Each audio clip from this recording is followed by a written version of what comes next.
itu bener nggak kamu naik ojek? Naik ojek apa naik jurik? Bener mah, Imron mah ngerasain Imron naik ojek. Imron bayar juga kok, dia nawarin juga.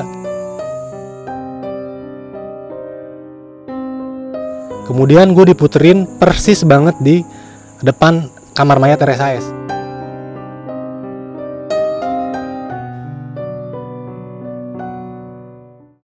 Assalamualaikum warahmatullahi wabarakatuh. Selamat malam teman-teman, balik lagi di Lentera Malam bareng gue Adit.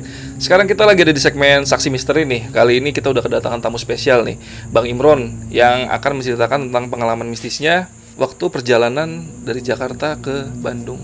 Kita kenal dulu sama narasumbernya. Bang Imron, Ya, apa kabar? baik alhamdulillah. Sehat ya? Sehat. Tinggal di Setiabudi, main-main ke Priok. Wih, lumayan jauh ya. Lumayan jauh. Lu ini kejadiannya di tahun berapa sih Bang? Tahun 2012, jadi itu beberapa bulan setelah gue married di Bandung, karena kebetulan istri gue orang Bandung. Oh, jadi kejadian ini pas lagi lu baru-baru selesai married. Iya.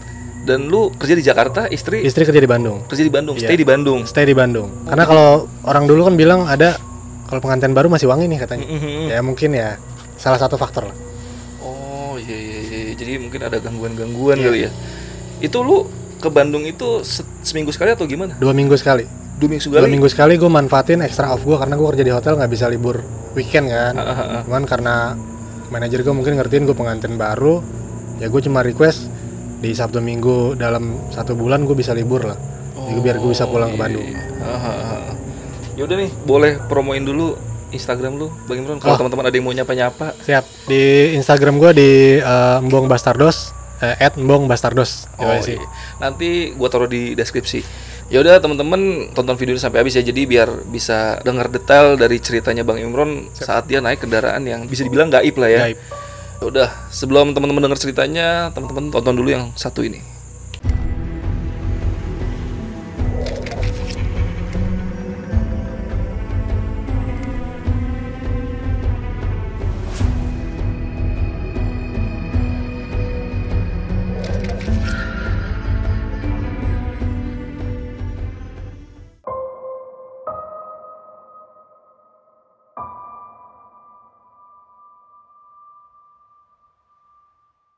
Assalamualaikum, selamat malam. Gue Imron. Malam ini gue akan bercerita tentang cerita mistis yang pernah gue alami di tahun 2012. Perjalanan dari Jakarta menuju Bandung ke rumah istri gue. Waktu itu gue masih kerja di salah satu hotel bintang 3 di daerah Jakarta Pusat, dan posisi gue adalah sebagai supervisor front office. Singkat cerita, kebiasaan gue adalah tiap 2 minggu sekali gue pasti bakal pulang ke Bandung untuk nemuin istri gue, yang kebetulan adalah istri gue kerja di salah satu perusahaan BUMN di Bandung, dan gue kerja di hotel di Jakarta. Dimana hal itu juga yang bikin gue pisah selama 2 tahun. Jadi istri gue tinggal di Bandung, gue tinggal di Jakarta. Tapi rutinitas gue adalah tiap 2 minggu sekali memang gue harus pulang ke Bandung. Waktu itu gue kebetulan kebagian shift sore, yang dimana kalau hotel masuk jam 3, kemudian gue pulang jam 11 malam. Udah ancang-ancang, gue request sama manajer gue adalah bahwa minggu kedua ini gue harus balik ke Bandung dan gue ambil extra off gue. Extra off gue itu gue ambil di Sabtu Minggu. Dimana yang biasanya kerja di hotel itu Sabtu Minggu kan harus masuk. Hari besar gue masuk, tanggal merah gue masuk. Tapi karena emang ini gue request sama manajer gue, bos bisa gak nih bos gue pulang untuk minggu ini, gue belum ketemu bini gue nih. Ya udah gue ajuin untuk libur gue selama Sabtu Minggu 2 hari.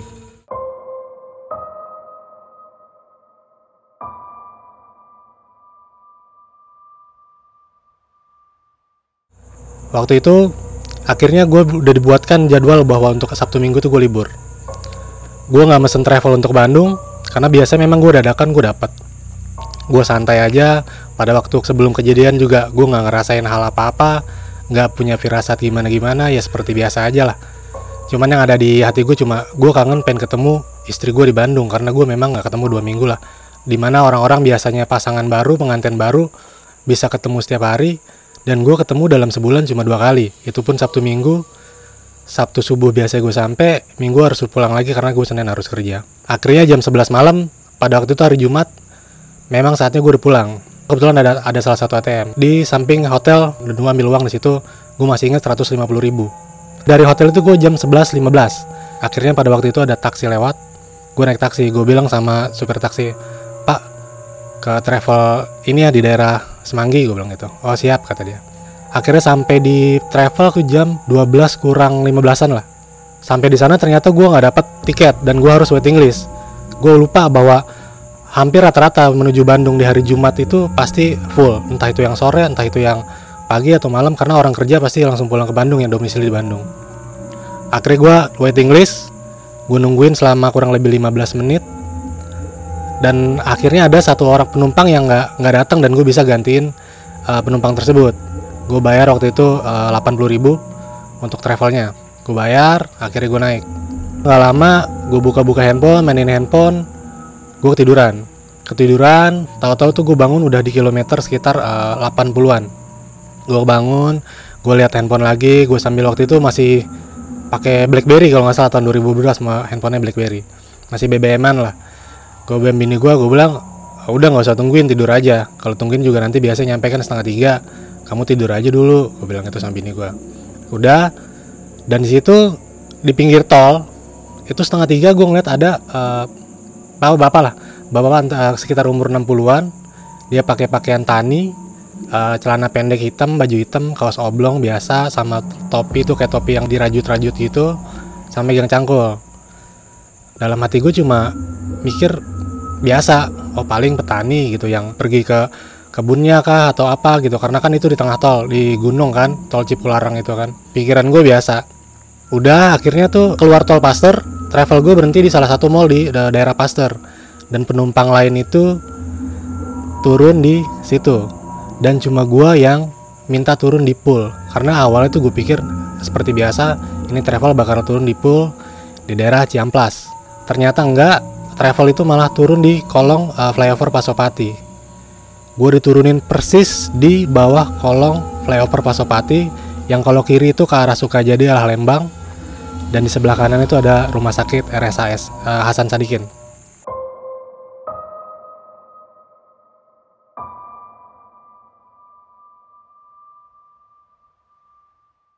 Di situ gue mulai panik, cuman gue tetap santai karena waktu 2012 itu adalah zamannya Bandung itu dikenal dengan gangster sama begal lah. Banyak kejadian entah itu yang dibacok di flyover Pasopati, yang motornya dirampas atau segala macam. Dalam hati gue cuma berharap mudah-mudahan ada taksi yang cepat lewat sini gitu. Sekitar 10-15an menitan kok nggak ada taksi. Gue yang mulai, ini gimana gue pulang, apa gue jalan kaki aja, cuman gue takut nanti gue lagi jalan gue dibegal gitu kan. Gue yang tadi misalnya gue mikir gue mau ketemu istri gue, malah gue nanti nemuin hal yang gak enak. Ya udahlah, gue sabar aja, gue nungguin. Tiba-tiba lagi gue nungguin taksi, itu ada bapak-bapak nyamperin gue, pakai jaket, helmnya tuh helm pabrikan motor. Terus turun pas depan gue persis banget, dia nanya gini, Den, ojek Den, kata dia gitu. Terus gue pikir kan ya udahlah, nggak ada taksi, ya udahlah mau nggak mau lah. Gue bilang, ya udah Pak, ke Baltos berapa Pak? 20.000 Den. Ya udah Pak. Nah, mungkin orang-orang Bandung yang tahu, biasanya tuh kalau dari situ, kalau lo mau ke arah Baltos atau lo pun mau ke arah ke daerah Suci, itu biasanya lo tinggal lurus doang. Nah ini gue dibawa muter ke kiri ke arah Lembang ke Jalan Sukajadi. Kemudian gue diputerin persis banget di depan kamar mayat RSAS yang sebelah kanan jalan. Itu motor jalannya geol-geol banget, kayak motor yang bannya kempes atau kayak yang kelaharnya dia tuh mau pecah. Geol-geol kayak motor lama, bener-bener lelet banget. Dan satu hal lagi, bapak itu wanginya wangi banget kayak orang-orang yang kalau lo mau sholat Jumat tuh biasanya kan ada habaib tuh pakai yang minyak wangi itu yang bener-bener nyengat, dan itu wangi persis wangi kayak gitu, persis banget. Itu yang nggak akan gue lupain. Singkat cerita gue jalan, diputerin sama dia tuh lama banget. Di jalan gue tanya dong, karena gue iseng ngobrol kan. Sesekali gue liat handphone, gue tanya dia, Pak, nggak takut begal Pak? Malam-malam gini ngojek? Iya Den. Kayaknya dalam hati gue, oh mungkin nih bapak nggak mau ngobrol sama gue, atau mungkin dia malas ngobrol, atau mungkin dia kedinginan atau apa. Ya udah, gue coba mainin handphone lagi.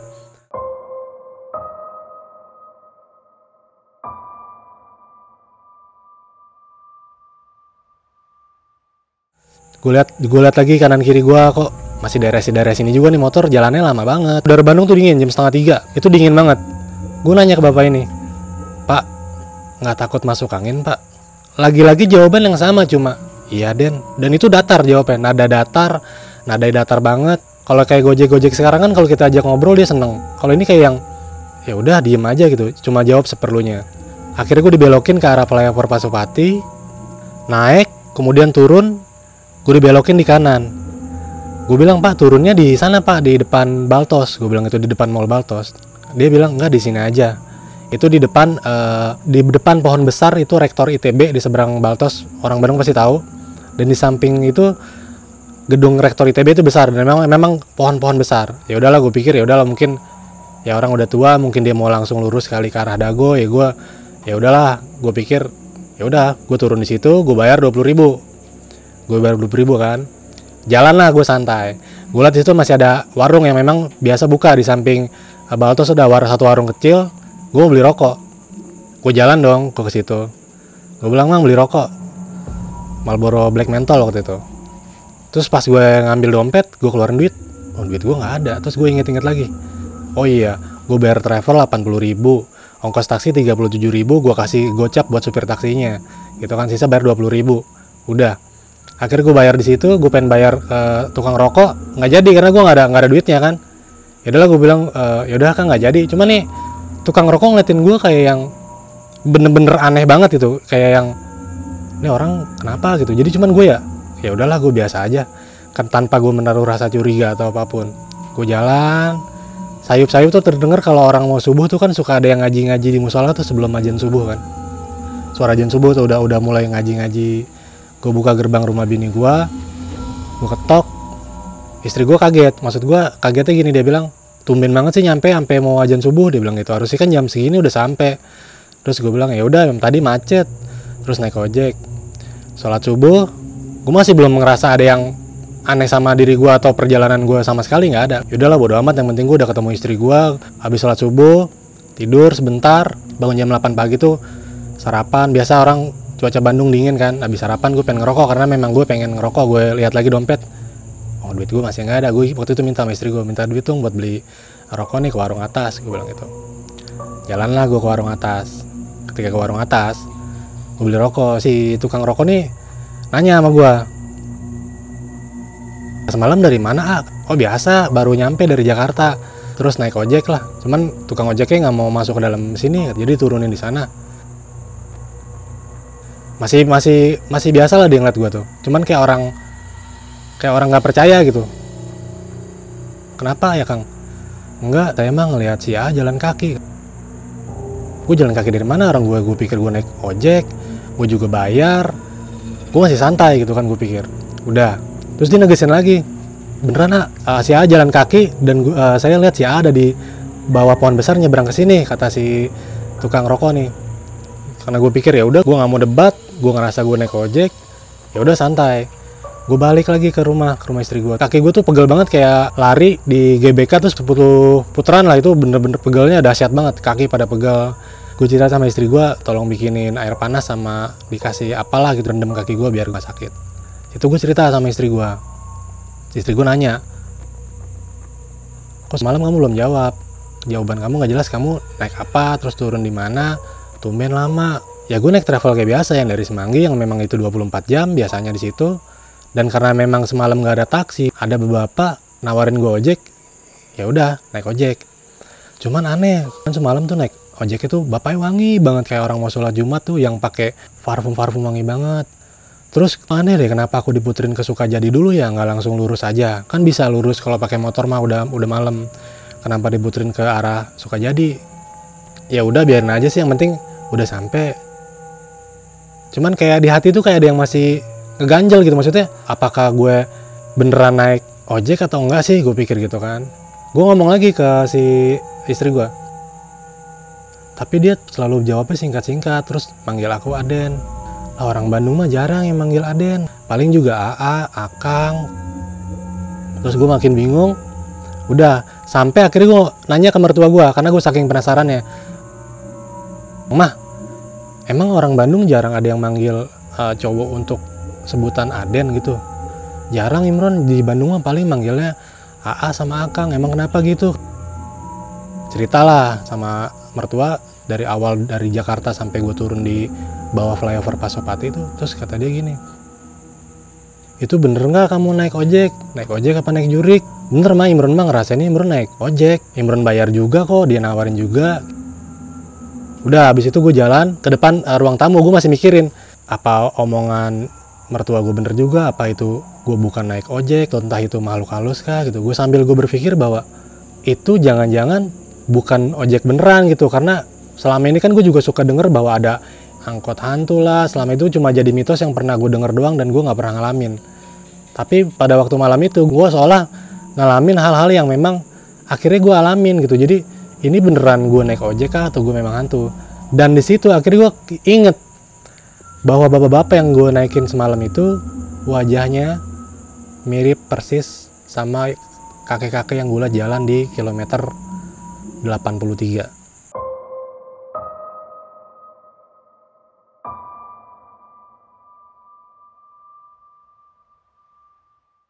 Itu sama persis.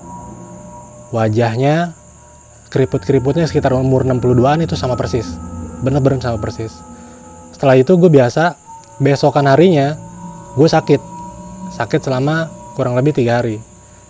Cuman karena gue masih penasaran dengan apa yang gue alamin, wallahu alam, maksudnya ini gue bener alamin hal mistis kah atau enggak, wallahu alam. Gue penasaran, gue sampai googling penampakan hantu di Pasteur lah, penampakan hantu di inilah. Tapi yang gue temuin adalah bukan berita tentang hantu, tapi tentang kecelakaan di Pasteur seminggu sebelum gue ngalamin hal kejadian. Dan itu adalah kakek-kakek yang nganterin cucunya mau ke daerah Pasteur.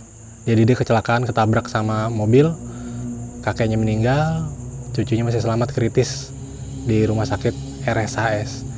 Dan sempat gue mikir bahwa apa emang bapak ini mau nyampein sesuatu ke gue udah lewatin ke situ, terus mungkin ini loh cucu gue masih ada, temenin gue lah ngeliat cucu gue walaupun cuma lewatin doang. Itu yang bikin gue merinding, semerinding-merindingnya. Dan mungkin pesan yang mau disampaikan ke gue waktu itu mungkin karena gue yang bengong kah atau apa, kepikiran gue yang terlalu, gue pengen ketemu istri gue tanpa gue gimana-gimana, dan gue mungkin turun di bawah flyover Pasopati juga gue bengong nungguin taksi, mungkin jadi langsung si kakek ini nyamperin gue, muterin gue di bawah, muter di depan kamar mayat RSHS, dan dengan jalan motor yang oblak-oblak. Dan ternyata kakek yang gue naikin itu wallahu alam mungkin kakek yang tabrakan di Pasteur sama cucunya, dan cucunya masih sekarat.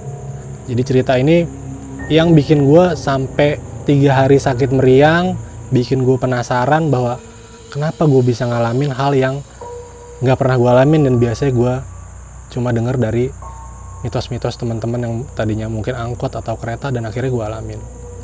Entah karena mungkin memang gue lagi bengong kah, situasi pikiran gue lagi nggak tenang kah, atau apa, yang jelas pengalaman malam itu nggak bakal gue lupa. Dan sampai sekarang pun kadang kalau inget itu, gue kadang masih penasaran cucunya itu selamat atau enggak. Itu aja cerita dari gue, semoga bisa nemenin kalian semua di Lentera Malam. Terima kasih.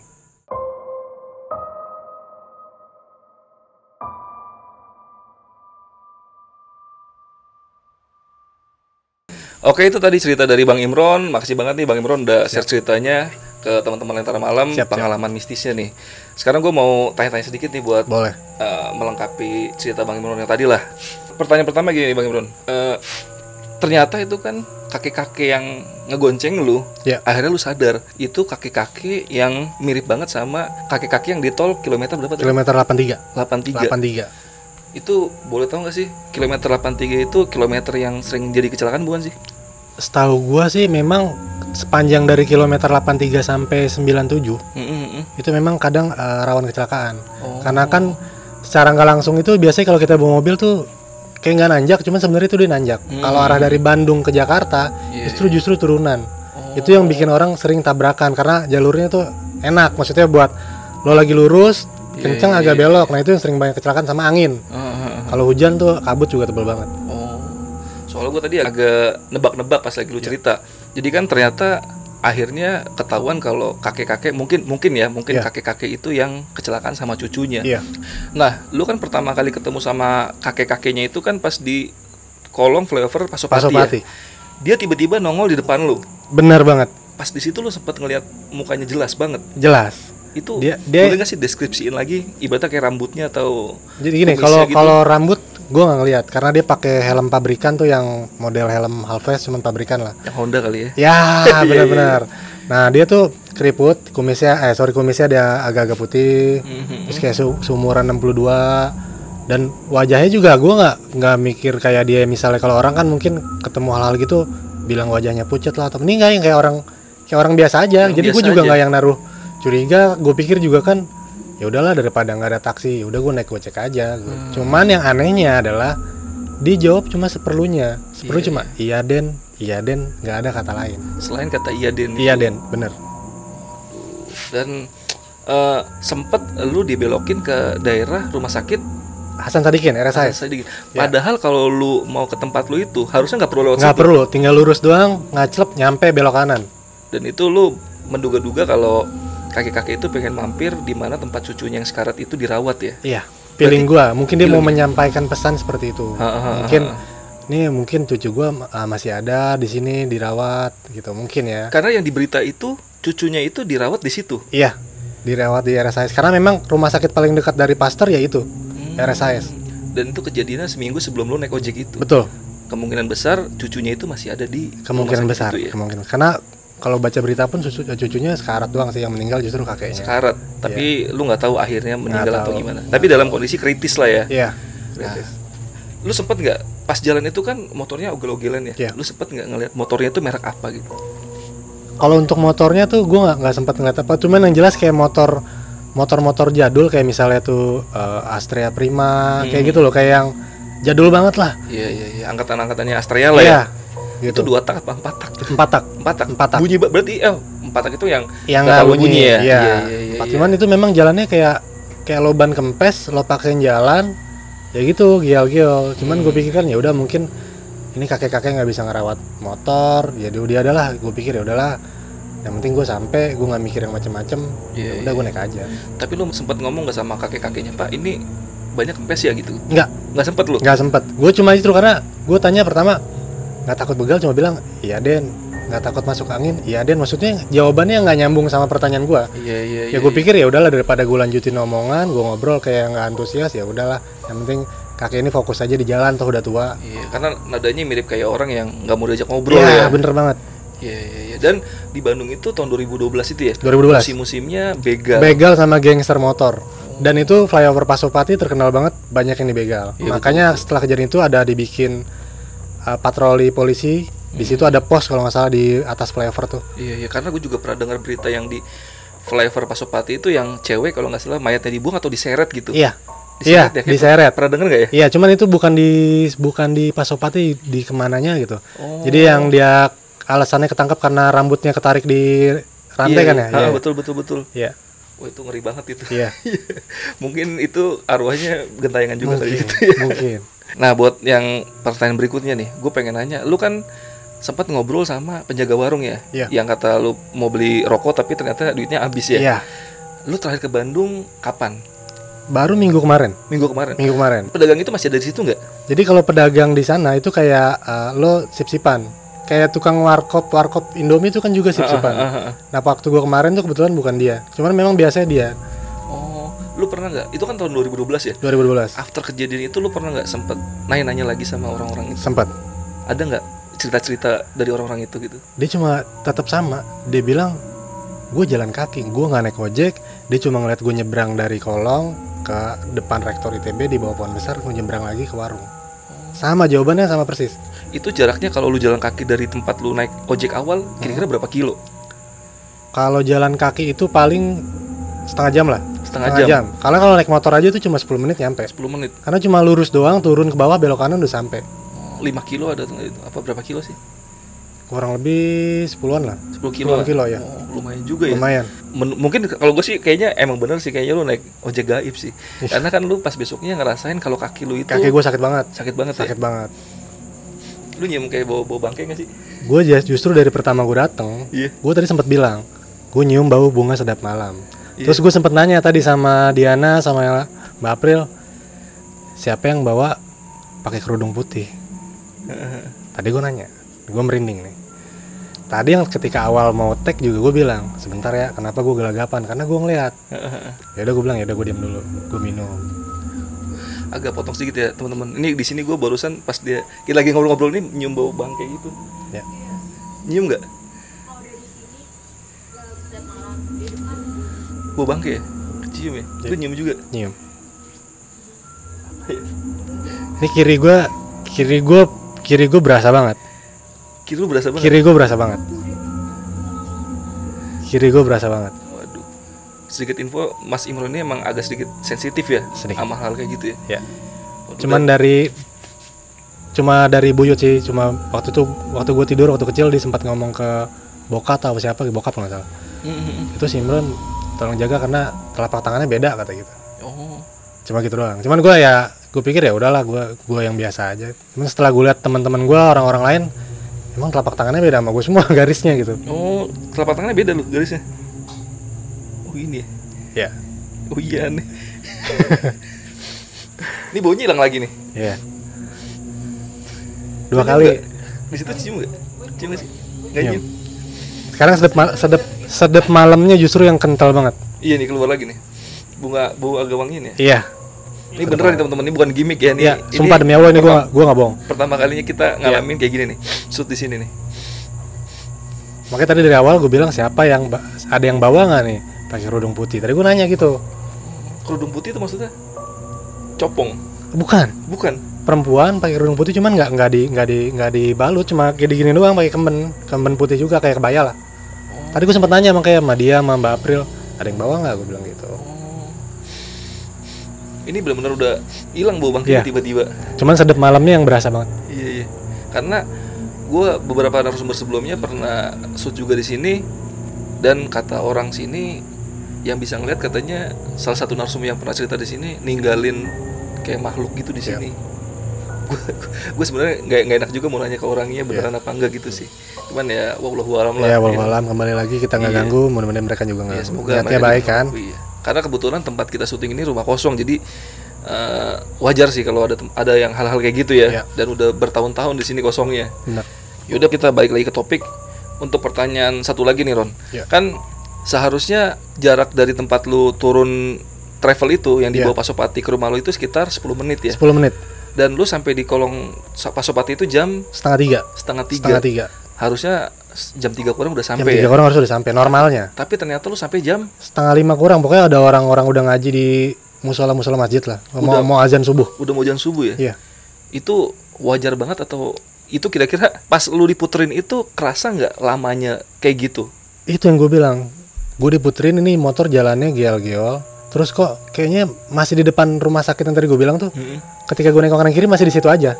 Oh. Jalan motor tuh jalan kayak di situ-situ aja. Pas belok kiri, nanjak baru tuh mulai agak cepat. Oh, seolah perjalanan lu ketahan lama di depan rumah sakit itu. Bener banget. Iya. Karena padahal biarpun lama-lama setengah jam itu juga udah. Oh, setengah jam udah iya. Masuk akal juga sebenarnya karena deket itu deket kan. Banget. Ini sampai berarti dari jam berapa? Setengah 3 ya? Sampai jam setengah 5, 2 jaman kurang. 2 jam? Ya 2 jam. Wah gila. 2 jam. Tapi gak berasa banget 2 jamnya lu pas lagi di kendaraan itu? Gak berasa, gue cuman ya mungkin tukang rokok yang ngeliat gue aneh gitu. Iya. Ngeliat mungkin muka gue kecapean atau apa, gue gak tahu. Yang jelas gue jalan biasa aja pada waktu itu, gue gak ngerasa capek. Pas paginya baru betis gue kayak habis lari di GBK 10 putaran. Gue mau nanya sedikit nih, itu posisi warung kalau ngeliat ke arah rumah sakit itu kelihatan apa enggak sih? Apa tuh jauh sih posisinya? Jauh, jadi di kalingan flyover sama mall Baltos itu. Oh, jauh berarti? Jauh. Berarti nggak bakal kelihatan, dia nggak bisa ngeliat juga kalau misalnya lu ketahan di rumah sakit itu ya? Enggak. Cuman rasanya nggak. Jadi dia membelakangi.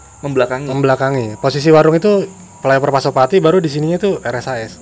Oh iya.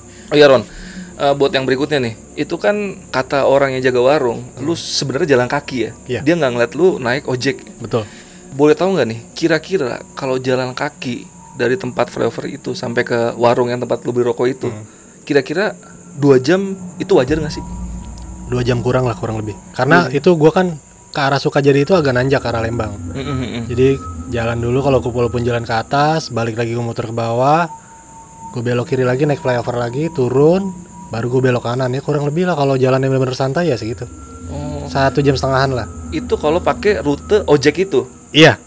Kalau pakai rute biasa lu lurus aja Setengah jam 40 menit. setengah jam 40 menit, Iya. nggak nyampe 2 jam. Nggak nyampe.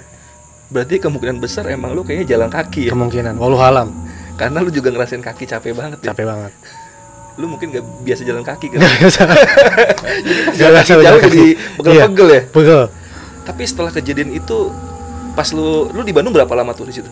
2 hari. 2 hari doang. 2 hari. Sempet nggak ngalamin kejadian-kejadian mistis lain pas di situ? Enggak. Cuman itu aja gue bilang. Abis gue sakit kaki, itu gue meriang. Meriang.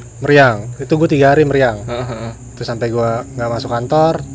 Oh iya, kan tadi gua pas lagi off cam sempat ngobrol-ngobrol sama si Imron nih. Yap. Lu punya kisah mistis juga pas lagi di hotel ya? Kerja di hotel. Kerja lu itu sama saat lu 2012 itu nggak sih?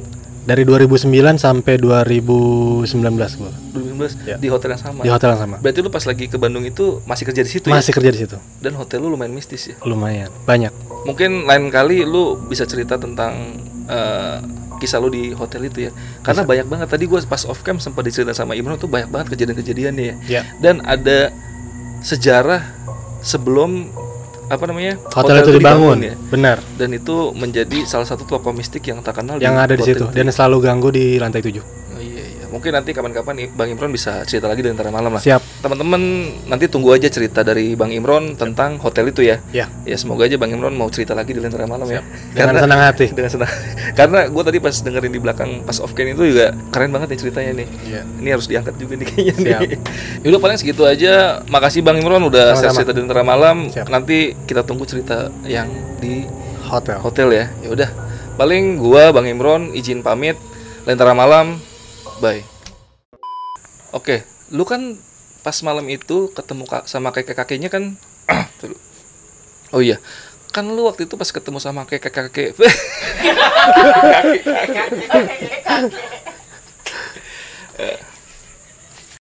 Lu ada yang mau dipromoin gak Bang Imron? Nggak ada. Nggak ada. Nggak ada. Oh iya, berarti ntar itu dikat aja.